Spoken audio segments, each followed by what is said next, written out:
Alright, so in this video I'm going to show you a facility provided by editor. Yeah, I'll be showing you the rudimentary stuff of called Vimdiff, which is nothing but a diff utility for Vim editor. Okay, so as the name implies, basically it will help you to figure out the changes we made and using the editor Vim. Simple. The name said Vimdiff.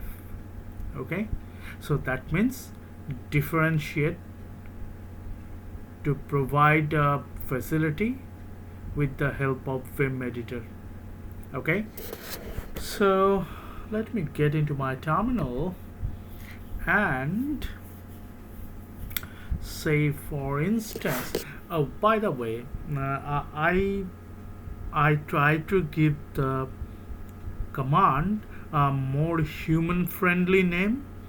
I have so many stuff given name according to the exact operation of it, because sitting on a GNU Linux system or Unix, misnomer is a kind of lingua franca.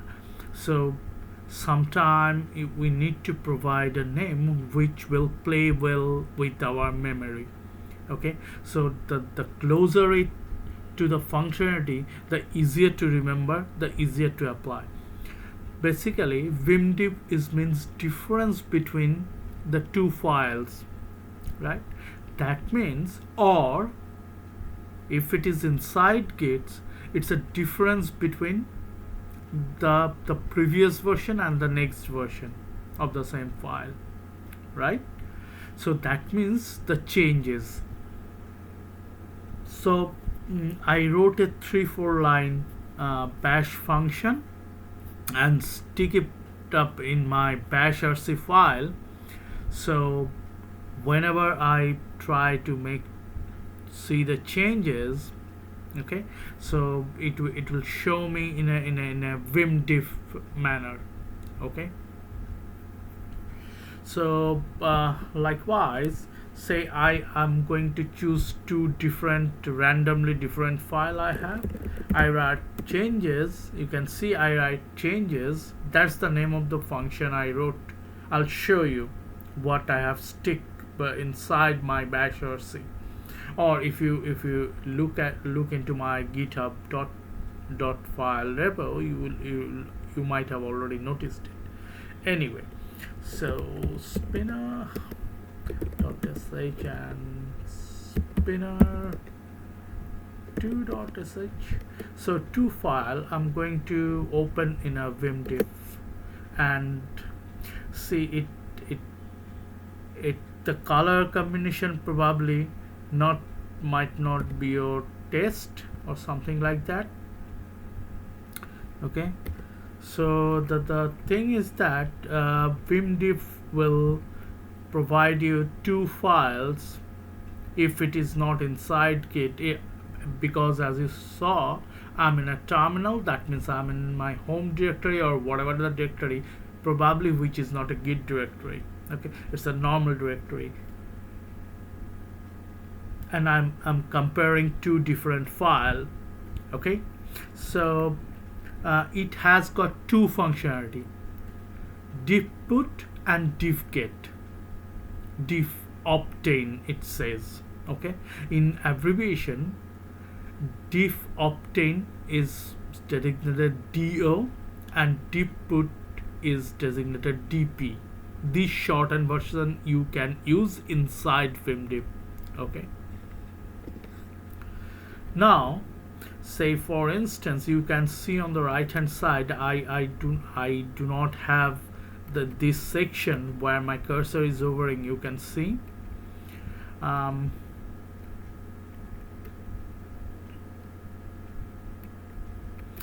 if I select this, okay, so if I select this section, I'm visually selecting it. Okay, you see I have selected it. Okay, now I wanted to put it to the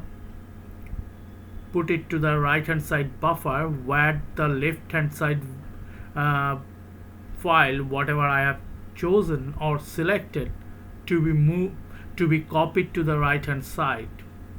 Okay, so I have selected it. Now all I have to do, dp save. Now you can see the left hand side stuff come into the right hand side buffer, the difference getting mitigated gradually. Still the difference is there. You can see the highlighted section on the bottom where my cursor is hovering, right? These are the different section. Okay, so I have put from left hand side from one file to another file, okay, with the help of diff put. Either you can select and write it on the ex prompt diff put, okay, or use the shorthand dp, which is what I did.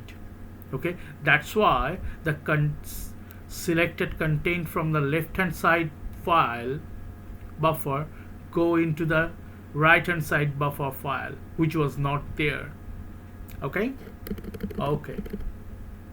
Now say for instance I wanted to I'm going to the right hand side file.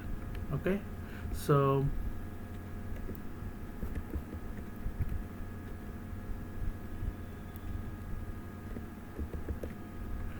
right hand side file. Okay, now I am selecting the difference, and you can see I have selected the difference. Okay, now I need to move that to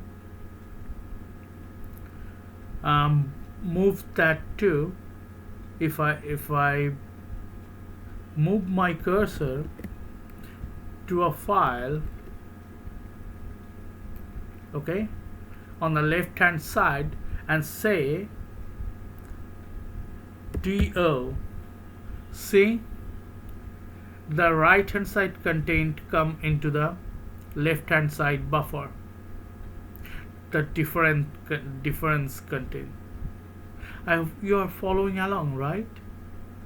To get something from other file, all you have to do, you have to go to the targeted file, which is what in the sense on the right hand side file where things were. Then you have to select it and come back to the file by Control W. That's the mechanism to move between windows. Control W. Okay, come back to the file where you want to get stuff from the source file where you have already selected it, and then press do, diff obtain. It is as simple as that. You wanted to get something from other file, then you have to visit the other file and select the content what you want, then come back to the original file where you want that things to be there and press do. Okay, so it will get the content from the other file. Likewise, as I show in the very beginning, diff put, if you wanted to put something from the source file where you are, to say my cursor is on the left hand side, okay, and if I wanted to put something on the right hand side, I have to select the content on the left hand side file, okay, like anything, and I have to press dp, diff put, so it will going to be put on the right hand side buffer. Okay, likewise, if I wanted to do, say for instance I come here on the right hand side, if I select this, okay, I'm selected this section, and probably the left hand side buffer file doesn't have this section, whatever I have selected on the right hand side, right? Now if I press Ctrl WW, I came back here, and now if I do DO, the selected content will get pasted on the left hand side buffer. Okay, simple stuff to move between the files which are having changes. So basically you wanted to make changes from one file to another file, to get a section from one file to another file. It could be different kind of file, it could be a text file. Here I am showing you the code file which is having code, but these two files could be easily replaced with two different text file where the text content are there. The similar thing can be done. diffput and diffobtain, two things. Either you run it from the ex prompt like this, diffput, or diffobtain. Okay, in shorthand version this is called dp and do. Okay, which is what I did. If you followed me, okay, so you can see when I first opened this two file, there was a difference showing. Now I exchange the stuff, now both the files become equal content, so there is no changes. Okay, so it pretty darn simple, and it's a damn good tool. Okay, it is used in Vim, that is why it is called Vimdiff. Vimdiff is a script which run. Okay, as I mentioned, I wrote a wrapper for Vimdiff to give it give a name changes. Okay, it is absolutely for my convenience. Okay, so you could give a different name. So I'm hoping you got the idea, right? So let me close it.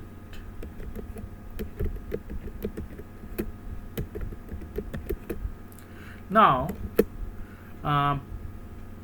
if I'm in a git inside git repo like this, and for instance if I made a change, some rudimentary change probably,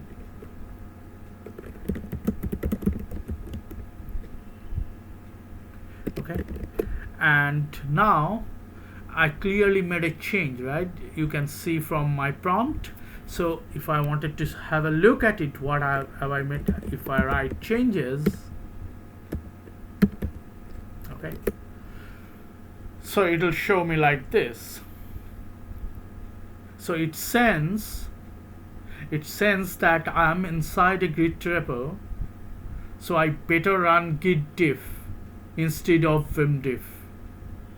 Okay, so it is a context sensitive changes. When I'm inside a git repo, it sends that I'm inside a git repo, so it should better run git diff than vimdiff.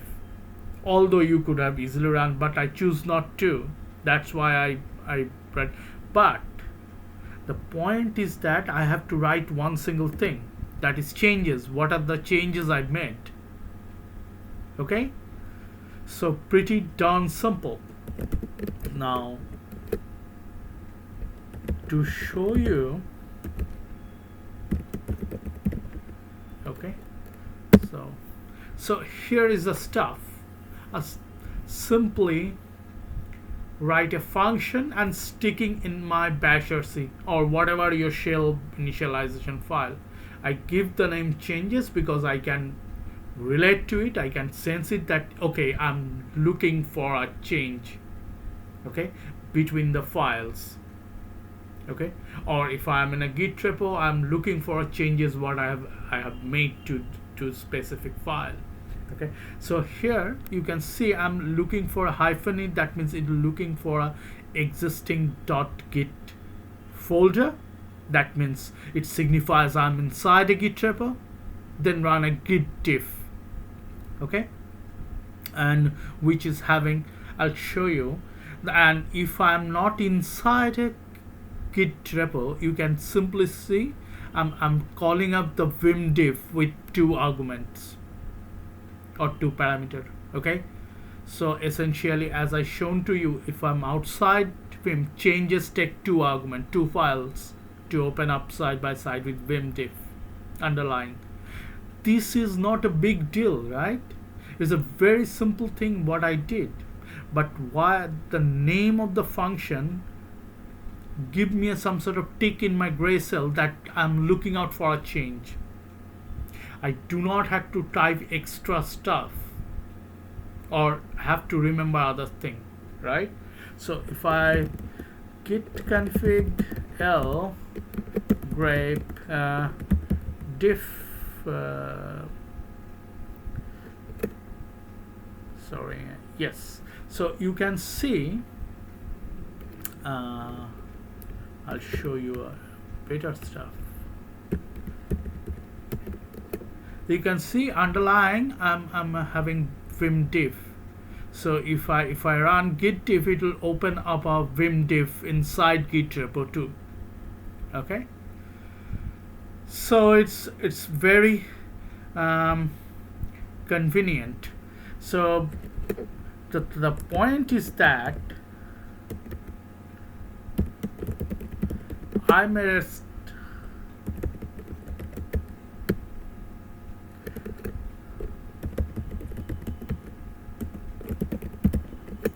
I like this. I try to, as I said in the beginning of the video, that I try to give the operation as human friendly name as possible, so I do not have to trace enough in my brain to find out what I need to do a specific task. Okay, so this is an absolute ordinary example. Likewise, I have so many, and probably a lot of them are, you probably found out if you look into my .file repo or some other repository on GitHub where I pushed those stuff, and you don't have to write something very complex if it is not required. I don't know, but people nowadays they writing stuff for the sake of writing. They make it so complicated that it comes to a point the moment I see that I outright reject them, because it's overly complicated stuff. Do simple thing in a simple manner if it is possible. I'm not saying always it is that simple.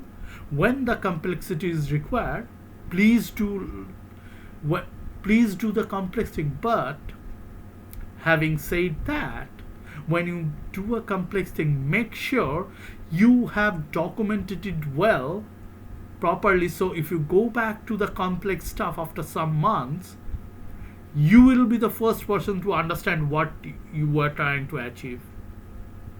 Okay, so this is a brief video how to get things more human, more easily remembered stuff.